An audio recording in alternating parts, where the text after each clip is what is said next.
성경을 읽다 보면은 이해가 안 되는 부분이 꽤 많이 있긴 하지만 그런 여러 가지 부분 중에 가끔씩 이렇게 도통 이런 말씀은 왜 써 있나 싶은 부분이 있는데 그 중에 하나가 바로 족보예요.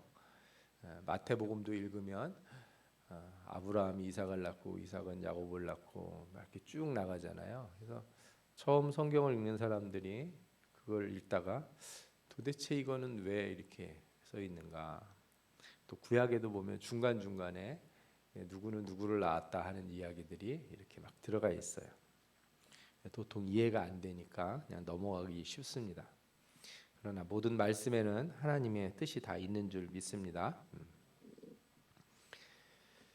오늘 본문에는 이제 아담에서부터 노아까지의 족장들의 계보, 족보가 나와 있어요. 하나님이 세상을 창조하신 후에 아담이 이제 죄를 범하고 사람들이 이제 태어나기 시작을 했는데 나중에 노아 시대에 홍수로 모두 멸망하게 돼요. 이때까지의 사람들이 어떤 사람들이 있었는지가 쭉 나오죠. 물론 모든 사람의 이름이 다 나오는 건 아니고 이제 족장들, 장자나 장자에 준하는 대표되는 인물들이 나오죠. 오늘 5장을 읽으려면 먼저 4장을 좀 먼저 봐야 되는데 4장에도 족보가 하나 나와요. 그거는 가인의 족보예요. 가인의 족보. 가인은 아담의 아들이지만 동생 아벨을 죽이고 살인자로 살았지 않습니까? 그 후손이 어떻게 됐는지 계보가 4장 16절부터 24절까지 나옵니다. 가인의 계보는 아담 아들 셋의 계보와는 다른 특징이 있는데 대표적으로 가인의 후손은 몇 살까지 살았다 하는 말은 안 나와요. 대신에 그들이 어떤 일을 했는지가 조금씩 나와 있습니다. 먼저 가인이 아벨을 죽이고 하나님 앞에 벌을 받습니다. 그 벌을 받았는데 하나님이 어떤 벌을 주셨냐면 세상을 떠도는 유리하는 자가 될 것이다 이런 벌을 내리셨어요. 그런데 가인은 이렇게 돌아다니다가 다른 사람들한테 죽을까봐 걱정이 된다고 하나님 앞에 이러면 안 됩니다. 저를 이렇게 그냥 죽게 하지 마십시오. 이렇게 요청을 해요. 그래서 하나님이 표를 하나 줘요. 뭔지는 모르겠지만 몸에 무슨 표식이 있었는지 떠돌아다니는 사람이 되더라도 죽지 않을 것이라고 이렇게 약속을 해요. 그런데 그 다음에 바로 어떤 얘기가 나오냐면 가인이 여호와 앞을 떠나서 에덴 동쪽 노 땅에 거주하더니 이런 말씀이 나와요. 땅을 계속 돌아다니면서 방황하는 삶을 살라는 벌을 내리는데 가인이 그 벌을 따르지 않고요. 땅에 거주를 합니다. 그리고 아내와 동침함에 그가 임신하여 에녹을 낳은지라 이렇게 나오죠. 가인이 성을 쌓고 그 아들의 이름으로 성을 이름하여 에녹이라 하니라. 그래서 땅에 거주하는 것뿐만 아니라 성을 쌓고 아예 눌러 앉아 버립니다. 그리고 거기서부터 자손들을 낳는 거죠. 쉽게 말하면 더 열심으로 하나님의 뜻을 거슬렸다 이렇게 얘기할 수 있어요. 여러분 벌도요 잘 받아야 돼요. 하나님이 벌을 내릴 때 그게 싫다고 피해 다니고 아니면 그걸 거역하는 게 옳은 건 아니에요. 가인이 이렇게 해서 땅에 정착을 했는데 그 뒤에 이제 후손들이 나오는데 이 후손들이 다 우리 문명의 어떤 한 가지씩 일을 한 사람들이다 하는 얘기들이 나와요. 예를 들면 목축의 조상, 음악과 악기의 조상, 대장장이, 금속을 다루고 기계를 만드는 자의 조상들이 나왔다 하는 이야기들이 있어요. 이것들이 의미하는 바는 뭐냐면 사람들의 후손에서 이 인간 세상의 문명을 만드는 자들, 그죠? 그런 사람들이 나왔다는 거죠. 쉽게 말하면 가인의 도시를 만들고 그 도시 안에 소위 말해서 세속의 문명들이 이렇게 생겨나기 시작했다 이렇게 이해할 수 있습니다. 특별히 족보에 여자 이름이 나오는데 그는 구리와 쇠로 기구를 만드는 사람의 조상이 되었다는 두발 가인의 누이인 나아마라고 하는 여자 이름이 나와요. 보통 이렇게 족보에 여자 이름을 잘 안 등장시키는데 등장시킬 때는 나름의 이유가 있지 않습니까? 근데 이 나아마라고 하는 이름의 뜻이 즐거움, 유쾌함, 쾌락, 달콤함 이런 걸 가지고 있다고 그래요. 그래서 많은 사람들이 생각하기에 이 이름이 뜻하는 바가 이 도시의 향락을 의미하는 것 아니겠는가 이런 생각들을 해요. 가인의 계보가 말하는 것을 정리하면 이렇습니다. 사람들이 도시를 건설하고 문명을 만들고 그 안에 쾌락과 즐거움이라는 것들을 막 만들어내기 시작했다는 거죠. 그런데 이 가인의 계보의 끝은 좀 아름답게 끝나지가 않아요. 그렇게 해서 행복하고 즐겁고 잘 살았다 이렇게 끝나지가 않아요. 가인의 족보의 맨 마지막에는 라멕이라고 하는 사람이 나오는데 그 사람은 사람을 죽인 이야기를 자랑스럽게 하면서 족보가 끝이 나요. 라멕이 아내들에게 이르되 아다와 실라여 내 목소리를 들으라. 라멕의 아내들이여 내 말을 들으라. 나의 상처로 말미암아 내가 사람을 죽였고 나의 상함으로 말미암아 소년을 죽였도다.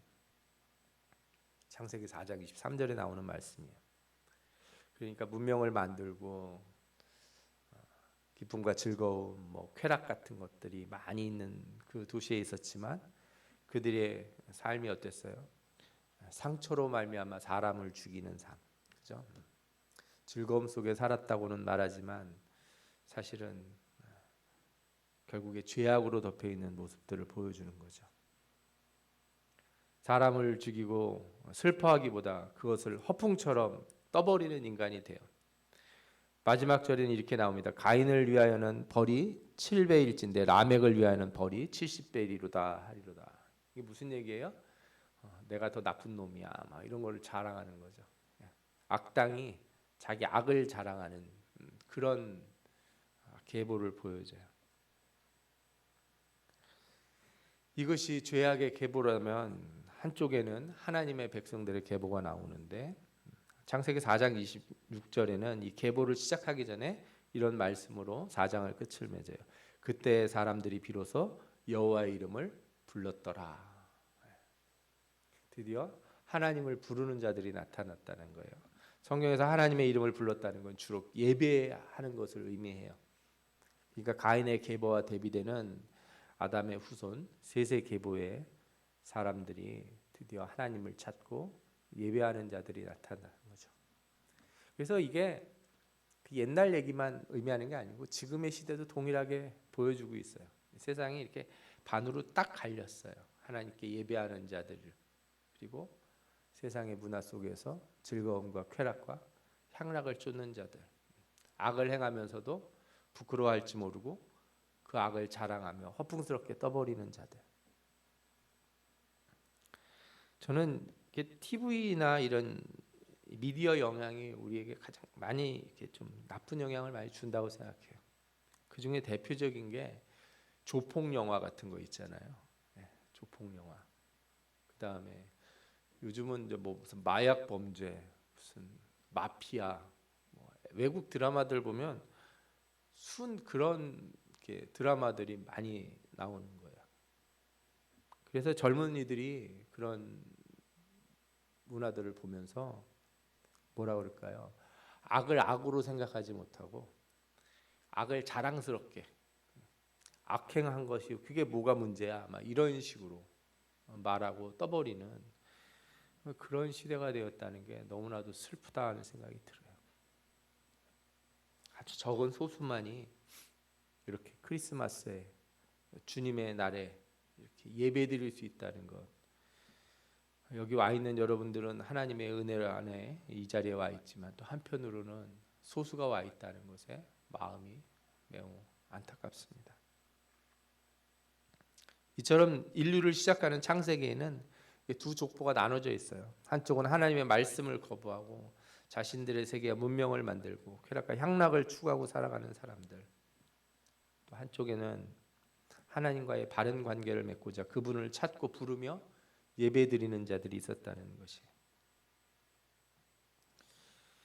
주님이 오신 성탄절을 앞두고 예전에는 평상시에는 안 오더라도 성탄절에는 교회 와서 선물도 받고 이렇게 즐거움도 갖고 그런 사람들은 많았는데 영혼의 상처를 치유하기 위하여 교회 나오지 않고 예배 드리는 자리로 나오지 않고 세상에 방황하는 사람들이 너무 많다는데 참 안타까움을 느낍니다. 바닷물과 같이 먹어도 목마른 그 영혼의 갈증을 세상의 것으로는 결코 채울 수 없는데 여러분들은 하나님의 이름을 부르는 자들이 다 되시기를 축원합니다. 아멘. 다시 5장의 아담의 계보를 좀 보시죠. 계보의 시작은 아담에서 출발하지 않고 하나님에게서 출발하는 것을 명확히 드러냅니다. 이것은 아담의 계보를 적은 책이라. 하나님이 사람을 창조하실 때 하나님의 모양대로 지으시되 남자와 여자를 창조하시고. 사람은 어디서부터 시작했어요? 하나님에게서. 여러분 이거 되게 중요합니다. 사람은 어디서 출발했다? 하나님에게서 출발했다. 그러니까 하나님께로 돌아가지 않으면, 하나님 안으로 가지 않으면 우리는 뭐라 그럴까요? 항상 뭐가 모자르게 돼 있어요. 항상 결핍을 느끼게 돼 있어요. 우리를 만드신 분이 그분이시기 때문에 우리는 그분에게로 가야 되거든요.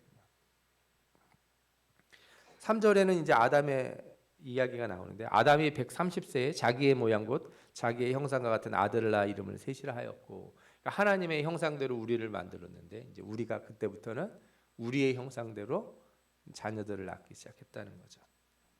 그래서 지금 이 타락한 인간의 형상 안에는 하나님의 형상도 들어있지만 우리의 죄의 모습들도 같이 들어가 있어요. 그래서 아담 아래 모든 사람이 죄인이 되었다는 그것은 사실이에요. 우리 안에는 그 죄의 모습들이 오염되어 있고 그것이 계속해서 내려져 오기 때문에 그런 거죠. 그러나 하나님은 이런 인간을 그냥 버려두시지 않았어요. 아담이 죄를 지었을 때도 하나님은 약속해 주셨는데 친히 하나님의 말씀으로 여자의 후손이 다시 오실 것이고 또 그가 오셔서 뱀의 머리를 상하게 하실 것이다. 그래서 마귀를 멸할 뿐만 아니라 죄로 더럽혀지고 허망해진 사람들의 참된 모습을 회복시켜 줄 것이다. 이렇게 분명히 약속하셨습니다. 그리고 그 말씀의 그 깊은 뜻이 오늘 족보에도 그대로 나와 있어요. 족보에 어떻게 들어가 있는지 한번 같이 살펴보면 좋을 것 같습니다. 5장에 아담의 계보가 나오는데 이 사람들이 되게 오래 살았습니다. 거의 900세가 넘게 살았어요.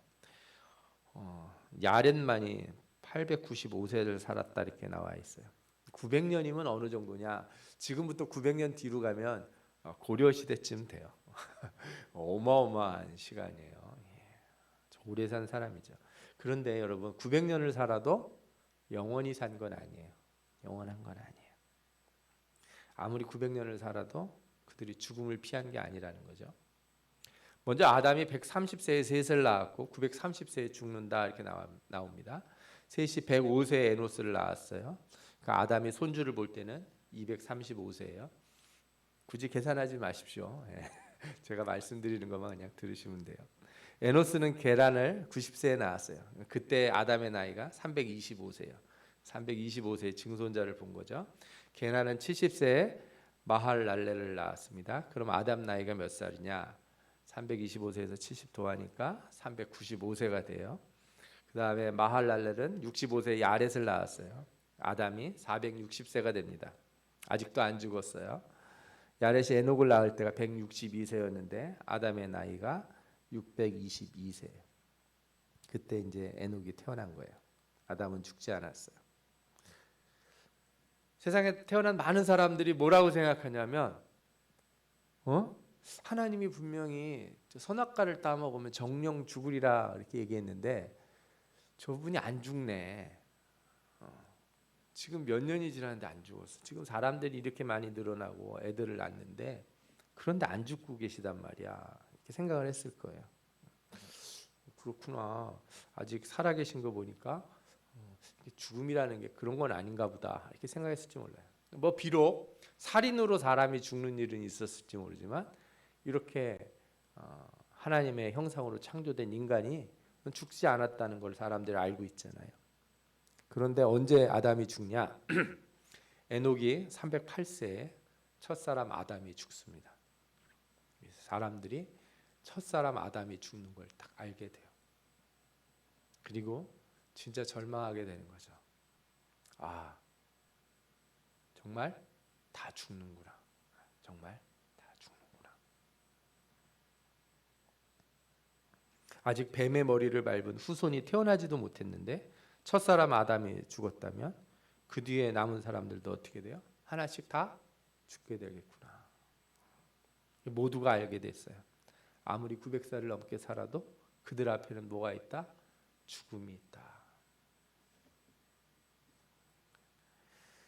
이 족보가 이 죽음의 이야기로만 채워졌다면 절망적일 것이에요. 그런데 그 절망 가운데 한 사람이 등장을 하는데 그 사람이 바로 에녹입니다. 하나님과 동행하면서 죽음을 보지 않고 하나님 나라에 올라간 한 사람, 바로 에녹이라고 하는 사람이 등장해요. 에녹은 성경에 아주 짧게 등장하는데도 히브리 사람들에게는 아주 중요한 사람으로 나타납니다. 정경은 아니지만 위경 중에 에녹 1, 2, 3서라는 유대교 문헌들이 있기도 해요. 대부분 이런 위경들은 대단한 사람들의 이름을 빌려서 자기 글을 포장하는데 에녹이라고 하는 이름을 사용한 걸 보면 대단하기도 하죠. 에녹은 65세에 무드셀라를 낳고 365세에 하나님이 데리고기까지 300년을 하나님과 동행하였다, 이런 말씀이 나와요. 어떻게 살았는지는 자세히 안 나옵니다. 그러나 그가 하나님과 동행했다고 해서 세상을 등지고 저 산속에 들어가서 혼자 살았다는 건 아니에요. 왜냐하면 말씀을 보면 그가 300년 동안 하나님과 동행하면서 자녀들을 낳았다, 이렇게 말이 나와요. 그러니까 그냥 가정생활하고 열심히 농사도 짓고 일하면서 살았다는 거예요. 그런데 하나님과 동행했다. 아멘. 여러분들은 하나님과 동행하기 위해서 뭐 세상 것 다 버리고 신학교 가서 목사가 될 이유는 없어요. 하나님과 동행하기 위해서 저기 산속에 들어갈 이유는 없습니다. 하나님과 동행하는 것, 그 일상에서의 하나님과 동행이라고 하는 것이 그래서 정말 중요하고 우리가 해야 될 일들이에요. 히브리서 11장 5절에는 에녹에 대해서 나오는데 믿음으로 에녹은 죽임을 보지 않고 옮겨졌으니 하나님이 그를 옮기심으로 다시 보이지 아니하였느니라. 그가 옮겨지기 전에 하나님을 기쁘시게 하는 자라 하는 증거를 받았느니라. 아멘. 하나님을 기쁘시게 했다는 거예요. 무엇으로 기쁘시게 할 수 있습니까? 믿음으로. 그죠? 믿음이 없이는 하나님을 기쁘시게 못하나니, 그죠? 하나님께 나아가는 자는 그가 상 주시는 이심을 믿어야 할지니라. 믿음으로 살아가는 사람이 하나님을 기쁘시게 하는 거예요. 그가 하나님과 동행했다는 말은 뭐예요? 하나님을 믿고 살았다는 거예요. 특별하고 구분되고 격리된 삶에서가 아니라 우리처럼 애 낳고 먹고 키우고 이렇게 일상의 삶 속에서 하나님을 믿고 하나님과 동행하며 살았다. 그가 바로 족보에 나오는 한 가지 희망을 우리에게 전달해 준 거예요. 에녹의 이야기가 특별한 것은 그가 죽지 않고 하늘나라에 올라갔기 때문인가요? 물론 그렇기도 합니다. 그러나 더 중요한 얘기가 있어요. 모두가 죽음의 절망에 빠져 있을 때 사람들이 죽지 않는 길도 있다는 걸 알게 된 거예요. 이 족보를 통해서 사람들이 다 죽는구나, 900살을 살아도 다 죽는구나를 알게 됐는데 갑자기 하나님이 죽지 않고도 살 수 있는 길이 있다는 걸 보여준 거예요. 다른 길이 아니라 하나님과 동행하는 삶, 하나님과 함께하는 삶이 그것을 보여준다는 거예요. 그러나 여기서 우리가 한 가지 깊이 생각할 게 있어요. 이 하나님과 동행하는 삶이라는 건 에녹이 애쓴 결과다, 이렇게 생각할 수 없는 거죠. 여러분, 사람이 아무리 하나님과 함께 있고자 한다고 우리가 하나님의 나라, 천국으로 올라갈 수는 없지 않습니까? 그죠? 나는 땅에 사는데 나는 하나님과 함께 계시니까 하나님을 끌어다가 내 옆에 놓을 수가 없어요.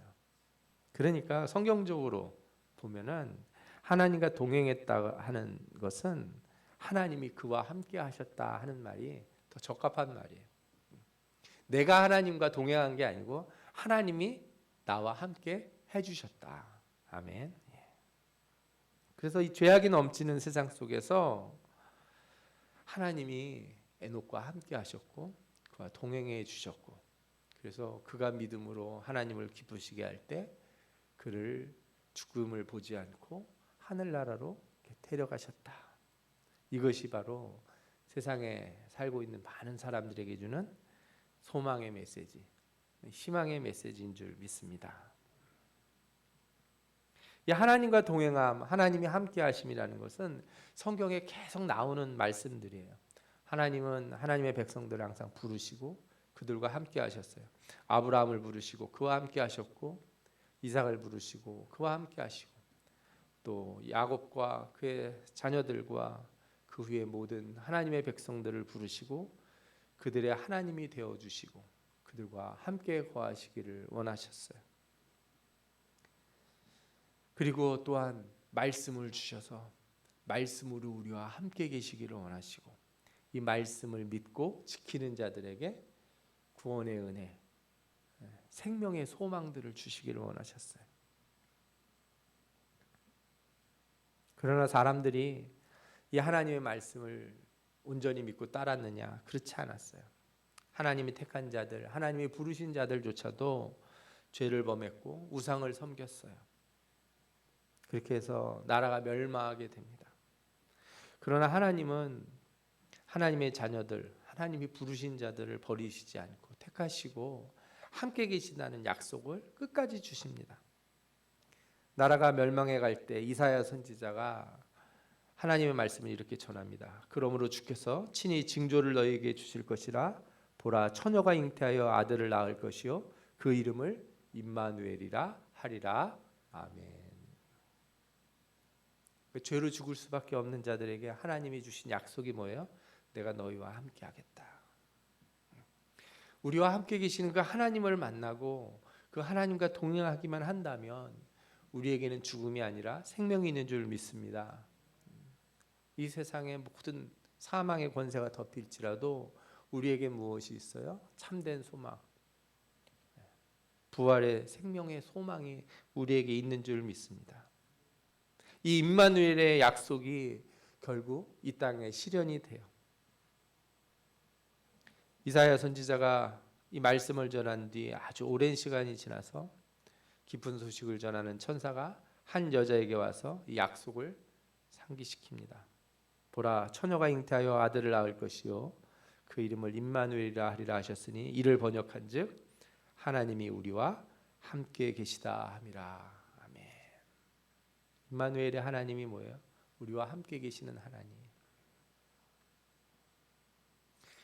그렇습니다. 이 말씀에 이 창세기에 나타난 약속이 사실 이루어진 것이 성탄절이에요. 하나님과 동행하는 자들, 하나님이 함께하는 자들에게 생명을 주신다는 약속을 이루시려고 오신 분이 바로 누구예요? 예수 그리스도예요. 그분은 사람들에게 말씀하셨습니다. 나를 믿는 자들은 죽어도 살겠고 살아서 믿는 자는 영원히 죽지 않을 것이다. 나는 포도나무요 너희는 가지니 너희가 내 안에, 내가 너희 안에 거하면 너희가 열매를 많이 맺고 하나님을 영화롭게 하고 참된 소망과 즐거움, 참된 생명으로 살아갈 것이다. 이것이 임마누엘 하나님, 우리에게 오신 예수 그리스도가 전해주신 말씀입니다. 마치 하나님과 동행하며 살아간 에녹같이 우리도 예수 그리스도와 함께 동행한다면 이 귀한 생명의 은혜를 경험할 줄 믿습니다. 아멘. 여러분, 하나님이 창세전에 모든 걸 계획하시고 우리를 택하시고 우리를 이 자리에 불러주셨어요. 우리가 이 자리에 있는 건 우연도 아니고 우리 계획도 아닙니다. 창세기 족보에 나오는 족장들처럼 하나님이 다 부르시고 때를 따라 은혜를 베푸시고 함께 하시겠다는 약속을 우리에게도 주셨습니다. 첫사람 아담이 비록 죽었지만 하나님은 에녹을 통해서 우리에게 소망, 삶의 소망, 생명의 소망, 은혜의 길을 보여주셨어요. 그리고 그 임마누엘의 하나님 예수 그리스도를 우리에게 주셔서 우리에게 구원의 소망을 주신 줄 믿습니다. 아멘. 여러분, 이제 우리는 이 임마누엘의 하나님과 함께 동행하는 자들이 되어야 될 줄 믿습니다. 세상은 세상의 즐거움으로 나가고 헛된 것에 빠지고 썩어질 것을 계속 붙들고 그렇게 나가지만 우리는 약속하신 그 임마누엘의 하나님, 우리와 함께 계시는 하나님, 그분과 동행함으로 죽음을 이기고 영원한 생명의 자리로 나가는 그런 주님의 참된 백성이 다 되시기를 축원합니다. 아멘. 기도하겠습니다.